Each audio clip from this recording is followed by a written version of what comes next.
Salah satu penanganan otitis media pada dewasa. Saya nggak cuma kasih satu, saya kasih dua. Salah satunya adalah kalau ada gejala-gejala peradangan di kuping, saya akan ambil yang paling simple banget adalah ambil olive oil atau minyak zaitun yang bagus tentunya kualitasnya.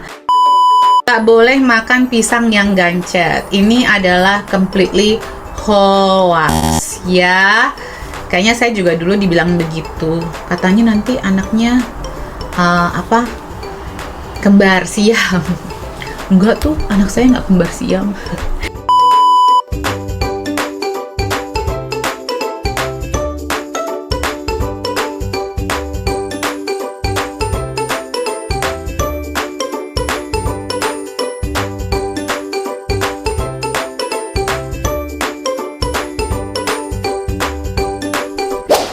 Kembali lagi bersama saya, Debbie Jamari, your favorite naturopath dalam segmen Tanya Sehat Debbie. Tapi kayaknya keselit satu hoax and reels pertanyaannya ya.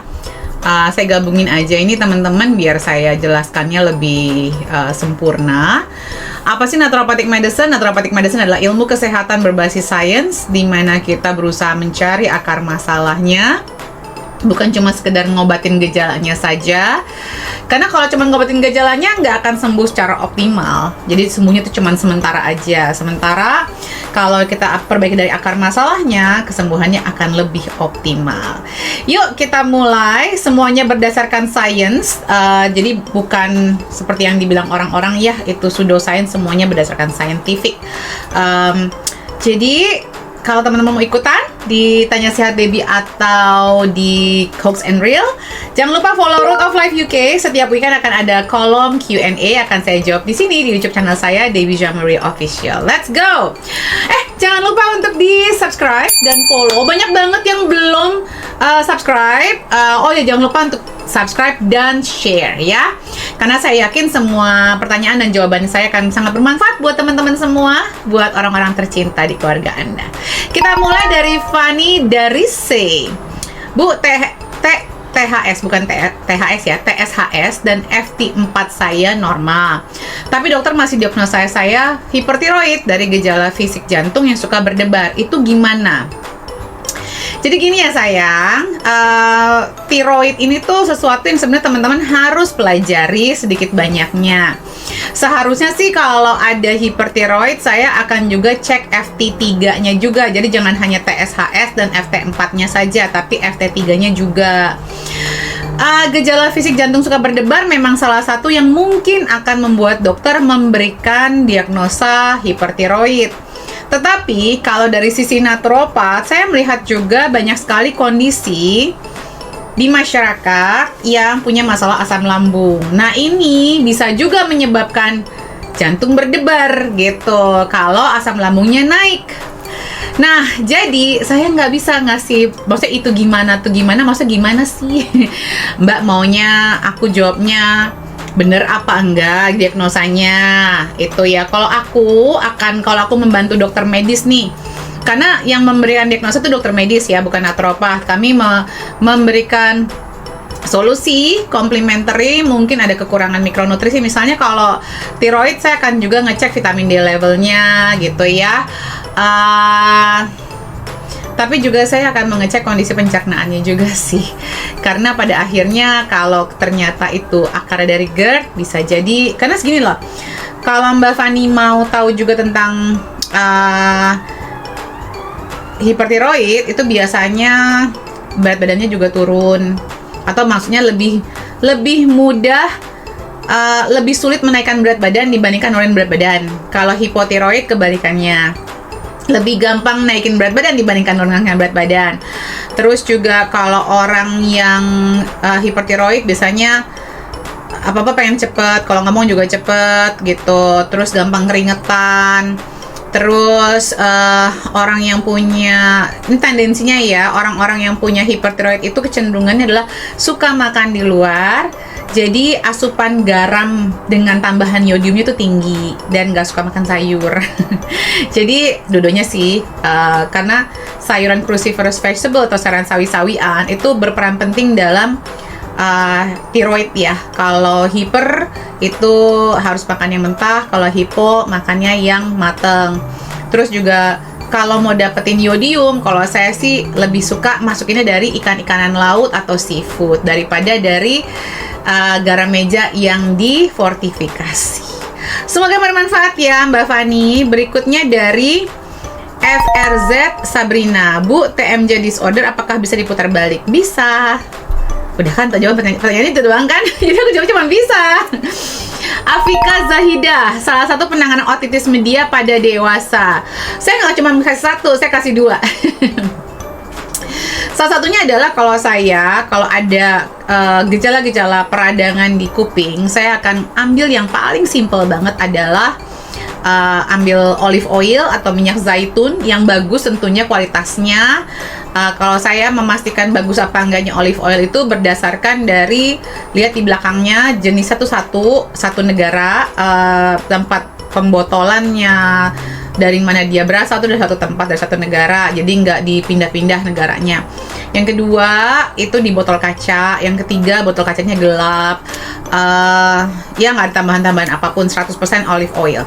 Lalu ambil taruh di sendok, lalu dipanaskan di api kecil sampai dia kayak berbubble-bubble gitu ya, sampai dia berbubble-bubble. Lalu nanti dinginkan dulu, pegangin aja tuh, emang harus sabar ya, dinginkan sampai dia suam-suam kuku, bisa dirasakan di bibir gitu ya, kalau kayak kita lagi mau ngasih makan anak bayi. Udah warm gitu ya, taruh di kupingnya, terus dimiringin gini kepalanya.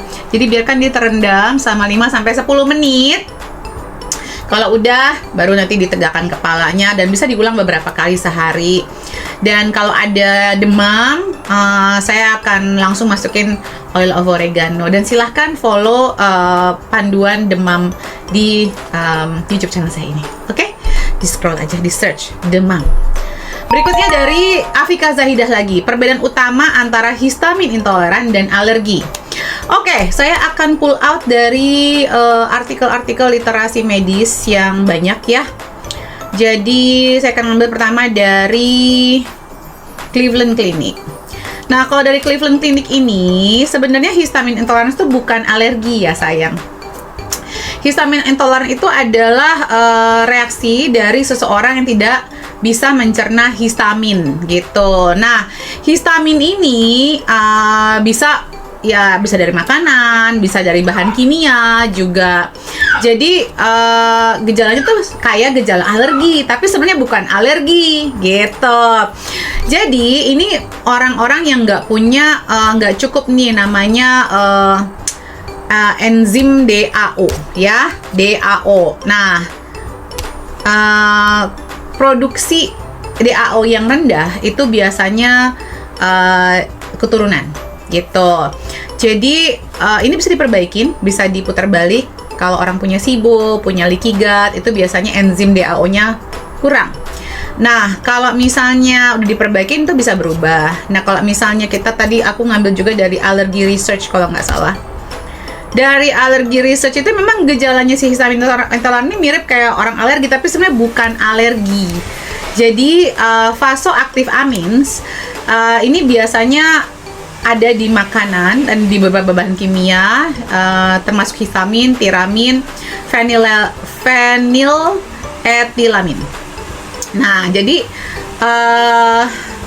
ketika makanan itu dicerna, itu biasanya menimbulkan kandungan histamin yang tinggi. Seperti misalnya nih ya, champagne, wine, kopi, kakao, coklat ya, itu kan memang harus difermentasikan dulu. Jadi ada sauerkraut, tempe, miso, keju, makanan-makanan daging-dagingan yang diawetkan. Terus juga ikan-ikanan atau apapun yang dikalengkan, tomat, terong, bayam, broad bean, semua sayur-sayuran yang difermentasi, jeruk, tanjerin, pisang, anggur, nanas, stroberi, kacang tanah, dan kacang-kacangan pohon juga biasanya mengandung ini. Nah, kalau alergi itu biasanya dimediasi oleh DNA kita, dan itu memang orang itu bisa nggak boleh makan itu. Kalau histamine intolerance tuh memang tubuhnya kekurangan enzim, berbeda dengan orang yang punya alergi. Kalau alergi itu dimediasi oleh DNA dan itu bisa mematikan gitu teman-teman. Jadi jangan disamaratakan histamine intolerance dengan alergi, itu adalah dua hal yang berbeda. Berikutnya _Shifarah_ nggak boleh makan pisang yang gancet. Ini adalah completely hoax ya. Kayaknya saya juga dulu dibilang begitu. Katanya nanti anaknya kembar siam. Enggak tuh, anak saya nggak kembar siam. Padahal dimasukin embrionya 2 karena saya IVF. Coba kita lihat ya.